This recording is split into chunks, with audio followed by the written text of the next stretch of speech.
ओम शांति शांति शांति। कितना अच्छा लगता है ना मेडिटेशन करके। ऐसा लगता है सब कुछ अच्छा चल रहा है, मगर युद्ध बहुत भयानक होता है और युद्ध में वही जा सकता है जो सशक्त होता है।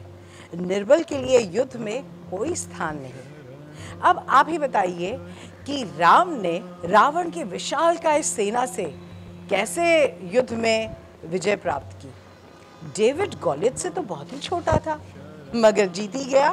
और उसी तरह सारागढ़ी के युद्ध में केवल 22 सिख थे, मगर उन्होंने भी अफगानी सेना को 10,000 अफगानी सेना को कैसे परास्त किया।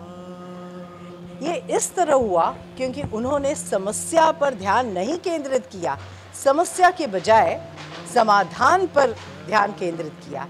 नजरिया बदलो तो अपने आप नज़ारे बदल जाएंगे।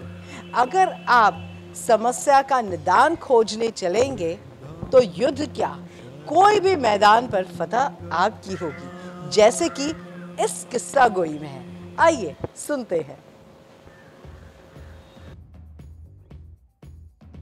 एक राजा के पास बहुत से हाथी थे। उनमें से एक हाथी ज्यादा ही शक्तिशाली, बहुत आज्ञाकारी था, कई मायनों में बहुत कुशल भी। जब भी उसे युद्ध के मैदान में भेजा जाता, वो विजयी होने के बाद ही वापस लौटता। राजा का सबसे प्रिय हाथी था। समय बीतता गया, हाथी बूढ़ा होने लगा। राजा ने उसे युद्ध के मैदान में भेजना बंद कर दिया, लेकिन फिर भी वो राजा की टीम का हिस्सा बना रहा, क्योंकि जब भी राजा उसे देखता तो उसे अच्छा लगता। हाथी एक बार जंगल में झील के किनारे गया। उसके पैर वहीं कीचड़ में फंस गए। वो मिट्टी में धंसने लगा। उसने अपने आप को निकालने की बहुत कोशिश की, पर असफल रहा। आसपास के लोगों ने उसकी चीख सुनी, तब देखा कि हाथी संकट में है। ये खबर राजा तक पहुंची। दहशत थी, क्योंकि हर कोई जानता था वो राजा का पसंदीदा हाथी था। राजा वहां पहुंच गए और अन्य सभी लोग हाथी के चारों ओर इकट्ठा हो गए और उसे बाहर निकालने के लिए कई प्रयास किए। कोई रास्ता नहीं था, क्योंकि ये कोई छोटा जानवर तो नहीं था, बहुत बड़ा हाथी था। इस बीच राजा के दरबार से एक सेवानिवृत्त मंत्री वहां से गुजर रहा था। स्थिति को समझने के बाद उन्होंने राजा से बात की और सुझाव दिया कि झील के चारों ओर युद्ध के ड्रम बजाए जाएं। लोगों को ये अटपटा लगा, पर जैसे ही ड्रम ऑफ वॉर शुरू हुआ, परेशान हाथी के व्यवहार में बदलाव आया। हाथी धीरे से खड़ा हुआ और फिर खुद को कीचड़ से बाहर निकाला। आसपास के सभी लोग चौंक गए। हाथी में शारीरिक क्षमता की कमी नहीं थी, बस जरूरत थी अपने अंदर जोश भरने की, और वो हो गया।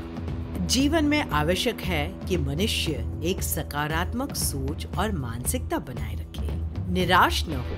आज के चुनौतीपूर्ण समय में हम सभी को इस युद्ध के ढोल को बजाकर अपने और अपने आसपास के लोगों में उत्साह भरने की जरूरत है। हमें अच्छे स्वास्थ्य, खुशी, प्यार और सद्भावना के जश्न को मनाने की जरूरत है। और कठिन समय हमारे साथ कैसा व्यवहार कर रहा है, ये दोहराने की जरूरत नहीं। बहुत सारी अच्छी घटनाएं होती हैं दोस्तों, हमें उन्हें देखना है और आगे बढ़ते रहना है। तो आपने देखा कि कैसे सकारात्मक सोच की वजह से आप कैसे कैसे बड़ी बड़ी समस्याओं को हल कर जाते हैं और विजय आपकी होती है।